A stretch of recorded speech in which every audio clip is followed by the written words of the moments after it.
Hello. Zecher Bereshis, covered of Hashem. Talk about his great creations, his designs in the world. Today we're going to talk about one of the prettiest snakes that Hashem made. It lives in America. There's two species in America. They're in Florida. There's a few in South America, Central America. There's some in South Africa and Asia as well. The common coral snake in America is only about 3.5 feet long, and the ones in tropical America get to be as much as 4 or 5 feet long. Coral snakes are very pretty. They are also very poisonous, and they don't have long fangs. So, in order to inject enough poison to kill their prey, once they bite, they chew and chew and chew to keep injecting more poison, which affects the nervous system of the prey. And it's a pretty amazing thing. The bright colors that Hashem gave it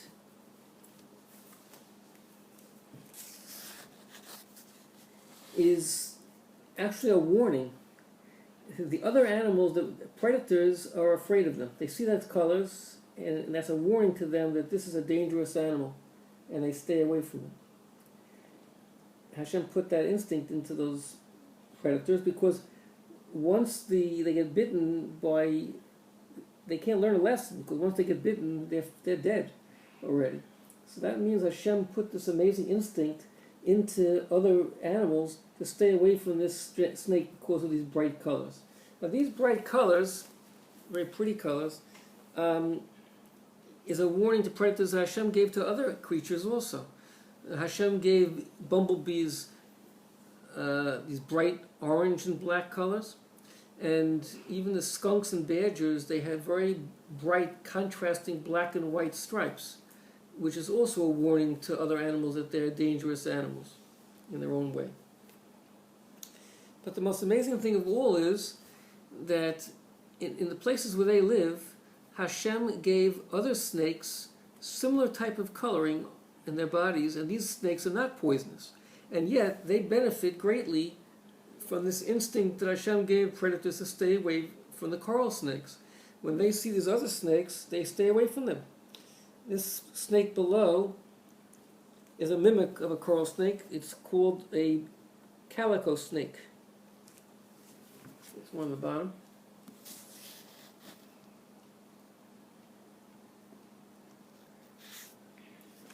And these snakes on top, this is a coral snake, the poisonous one.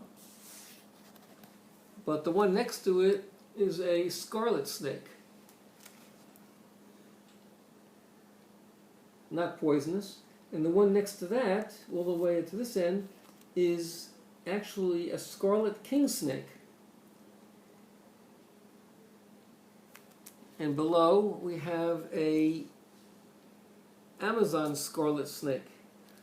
Now all those snakes that I just showed you, plus there are also milk snakes that have also similar colors, these bright red or black colors, they are safe from predators a good part of the time because they stay away from them thinking that they're coral snakes.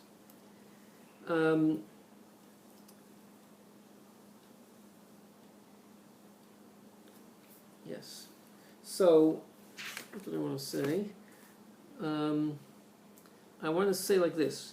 If you see a snake like this, it's not likely you're going to see it. But if you do see a snake that has red and black stripes, so you have to just remember the yellow and the red are always touching in a coral snake. That's the poisonous one. Red and yellow, sort of like before a light turns red, there's yellow.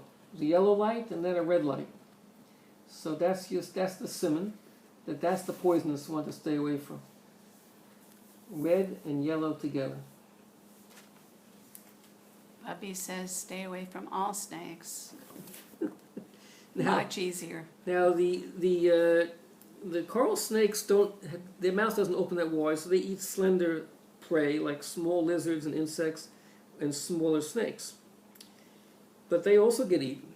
Now, the king snake that I showed you, the scarlet king snakes are immune to their poison, and they eat the coral snakes. That's the story. They're usually nocturnal, but if it's been raining, they'll come out. Okay. Now we're going to do one more snake for tonight because that was pretty short. Let's do a snake that many of us have seen, and that is the garter snake. The garter snake that's the snake we had in our yard in Fallsburg. It's the most common and widespread of any snake in North America, and it lives in Mexico as well. It's about 2 feet long. Sometimes it'll get to be 3 feet. It's slender. It lives farther north than any other reptile in the Western Hemisphere. It lives way up in the Yukon, 67 degrees latitude. They live from sea level all the way up high in the Rocky Mountains. In the Rocky Mountain National Park out in Colorado, the only reptile there is the mountain garter snake. There's a Mexican garter snake that lives way, way up in the mountains, 13,000 feet high. There is a subspecies of garter snake in every state in America, and in some places the species overlap, but there's no competition. They live in different habitats, different areas, and they usually show a little bit different, they have different diets also a little bit, so they don't get in each other's way. Let me just show you some pictures of garter snakes. The top one is a typical looking garter snake. The bottom one looks a little different, and that one just caught a fish.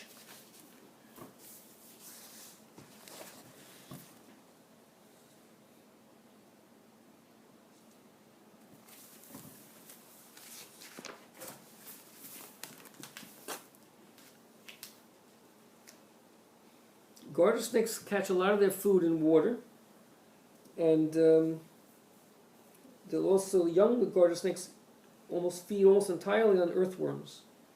I guess that's what they were eating in our yard. And here's a picture of a garter snake eating a frog in a stream. They probably ate our frogs in our stream also, in Fallsburg.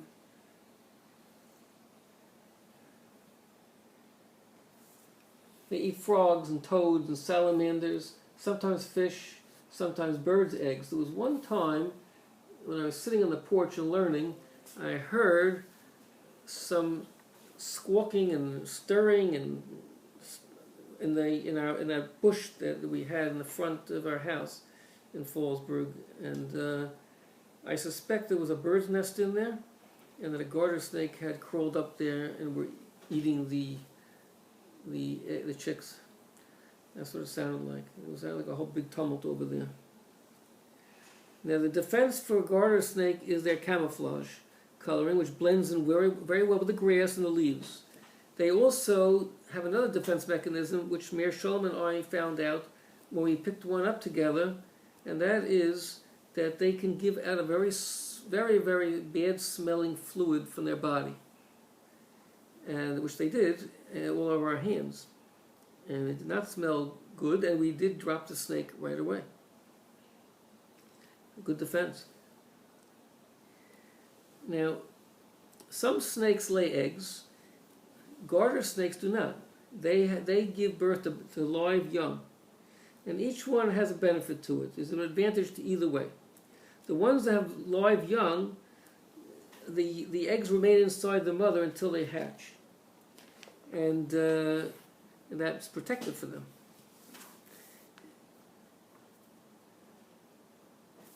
I'll show you. This is a picture in Manitoba, Canada. There are snake pits that are filled with red-sided garter snakes. 20,000 of them. They mate in spring, and then they hibernate through the winter, and then this is a picture of many garter snakes coming out of hibernation.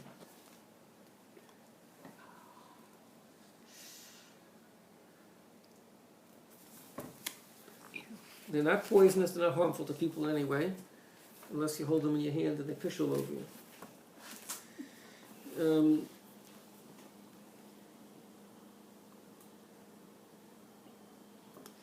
Right. So So the main advantage of the live young that the garter snakes have is that there's no chance that the eggs will dry up. The temperature remains constant, pretty constant inside the mother's body. And the egg has yolk that feeds the developing embryo.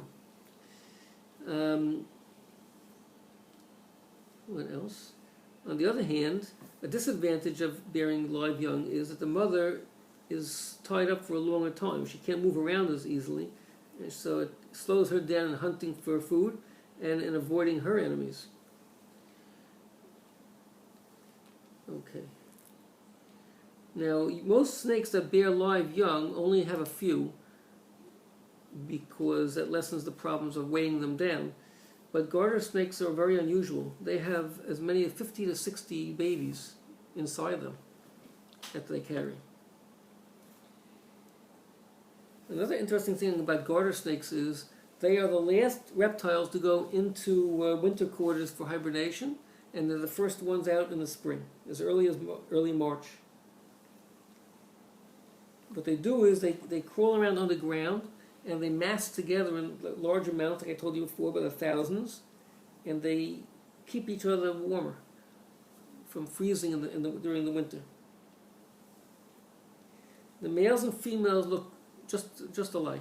You can't tell by looking at them which one's a male, which one's a female, but they have their own. Hashem gave them chemical signals that they give to each other so they can find each other to mate. And garter snakes have plenty of enemies.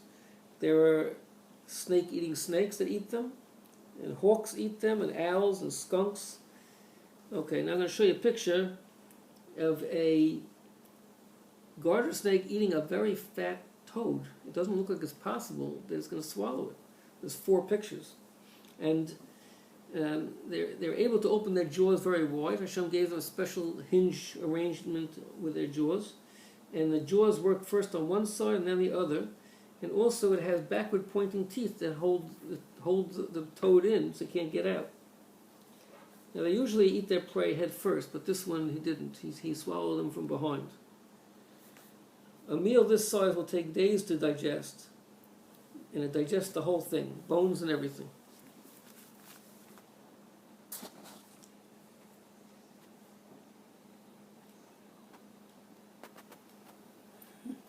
Okay, so we saw a lot of the chachma of the Boire, and now we're going to listen a little bit to Shlomo singing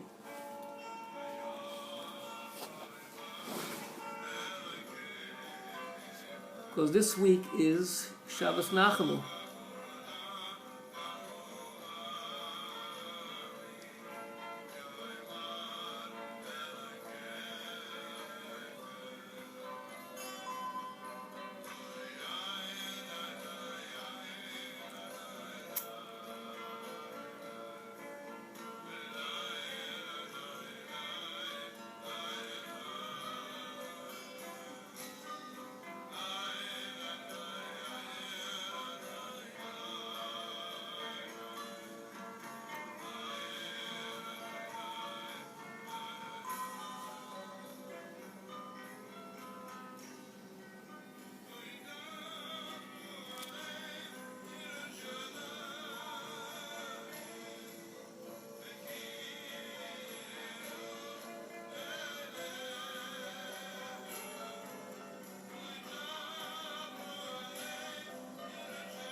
How long was that, sweet?